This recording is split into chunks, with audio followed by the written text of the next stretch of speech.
Iemanjá não vai vir por terra. Iemanjá vai vir por água, tá? Sair às 21 horas do arroio, quando a pessoa está assim, triste, magoada, coisa assim. O que a pessoa pega e faz? A pessoa vai, se retira, vai nas águas lá, né? na praia, conversa com o Iemanjá, sai de lá já com aquela energia, tá? Vem aquela energia boa quando a gente está triste, olha para a água. Reenergizar. Isso.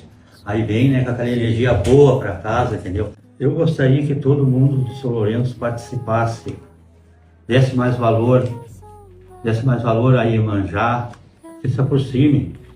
Chegue lá, a festa é nossa, a festa é de todo mundo. Se aproxime de boas energias. Isso, se aproxime, ganha lá os seus passes, tá? Suas limpezas lá, que nem o ano passado. Eu fiquei muito contente. O ano passado tinha bastante gente.